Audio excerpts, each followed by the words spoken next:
Hey everyone, so I'm back with the next video on the Beauty Basics series, and this is going to cover blusher application. So like with the contouring, there's two types of blushers you can use. There's a few different types. There would be gel blushers, there would be more liquid blushers, there's cream, and then there's powder. So with the same thing as I said with the contouring, if you're using a cream blusher or a gel or a liquid, you'll do this before you powder your base. So always use like wet or cream or liquid products before powder products. That's just kind of a must.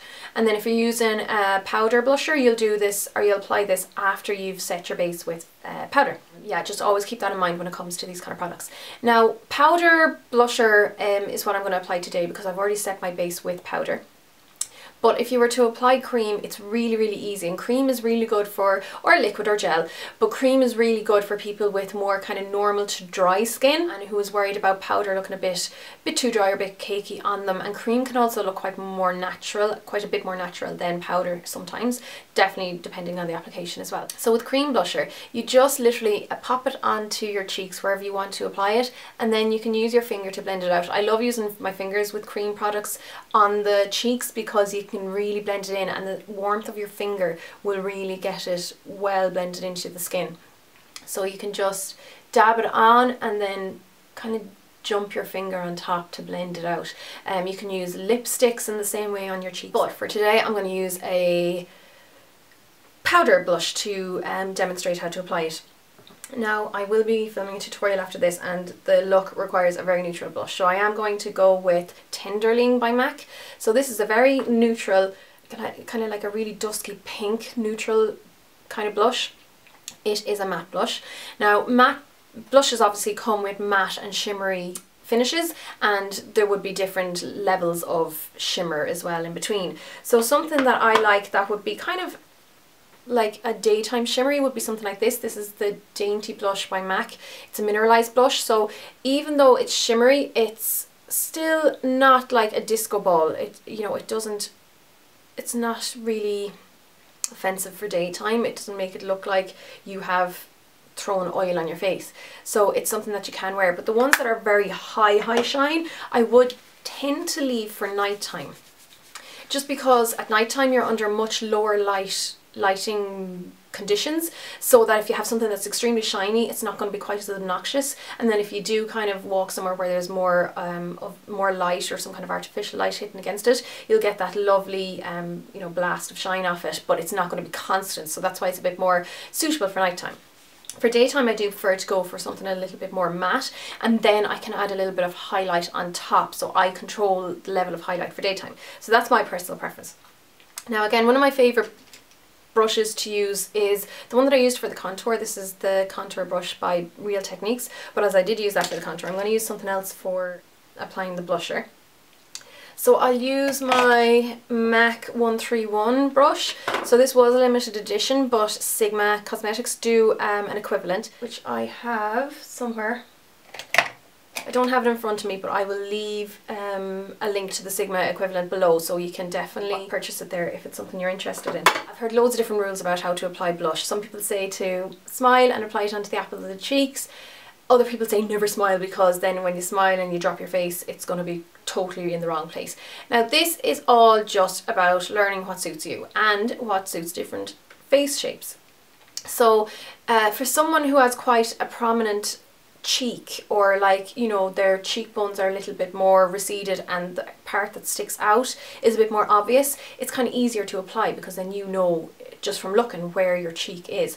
For someone who has maybe a rounder or maybe a fuller face, their contours aren't going to be as obvious, and you might have to like try and find their cheekbones, or their cheeks.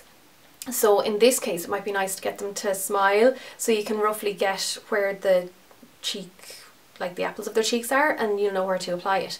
Again, how you apply your blush as well will affect the shape of your face. So applying it low on the face is a much more youthful kind of girly look, and then applying it high up and sweeping it up is something that is kind of done I think maybe as you get a little bit older, when you want to drag everything up. So that's another thing you want to be kind of concerned about. My favourite place to apply it is onto the apple of the cheek, not bringing it too close in towards your nose, because it can just be a little bit too unnatural and obvious then. So generally if I look straight at myself in the mirror, and then I won't go in past, so looking where my pupil is, the inner part of my pupil, I won't go in past there. So I'll roughly start my blush here. And then you can apply it. I generally apply it up towards the top of my temple. But sometimes if I'm looking for more of a girly look, I will bring it down a little bit further, but I mightn't have contoured because I won't necessarily want such a slim looking face if I want it to be a bit more youthful and girly. So generally, if you've applied your contour, you'll apply your blush just above it, and then you'll apply your highlight above that again, but we'll cover that in the highlight video. So I'm just going to pick up my blusher from pan onto the brush. One thing to be really careful about blusher is that it's really easy to apply too much, and I think that's one of the worst mistakes about applying blusher, is to apply too much and to kind of look like a clown, especially to apply too much of a bright colour, because it can just, you know, you'll end up looking like Aunt Sally and it'll just look really, really unnatural and just look a bit silly. So what I'll tend to do is always have a bit of tissue, dab your brush on the tissue, and then you can apply the blusher. So like I said with contour, it's easier to apply a little bit and add on rather than to try and save a big mess if you've applied too much too quickly. So always just apply a little bit and add on. So I do tend to smile a little bit, and then I lightly start brushing it on and then drag it up towards the temple area. And you can see there it's already adding a bit more life onto the face. Now, even though this isn't the most colourful blush, but it's not about the colour always. Something like this is a bit more natural. And then in light feathery strokes, I don't go like painting it on or like pressing it on or anything like that, because that will add too much. You want to be really careful, unless it's more of a theatrical look you're going for. One thing definitely to be concerned about is if you are smiling, you want to be careful that if there are crinkles, so say if you're like, say from your mid-20s onwards and you're starting to get a few little fine lines, or your skin is starting to thin out a little bit and you get little wrinkles or crinkles under your eye when you smile, if you apply powders or anything with strong colour or with shimmer in that area when you're smiling and when there's crinkles, when you relax again, there'll almost be negative space where those crinkles are, because when you smile the area around the crinkles will raise a little bit, and that's where the powder will hit, and then when you relax, the parts where the crinkles are won't have been hit by the powder, so it'll be really obvious. So you want to make sure not to smile when you're applying colour up around that area if you are a little bit wrinkly, or definitely if you're applying anything that has shimmer or anything like that in it, but otherwise you're fine. So you can see there, it's just a much kind of healthier, rosier look to this side of my face than this side of my face.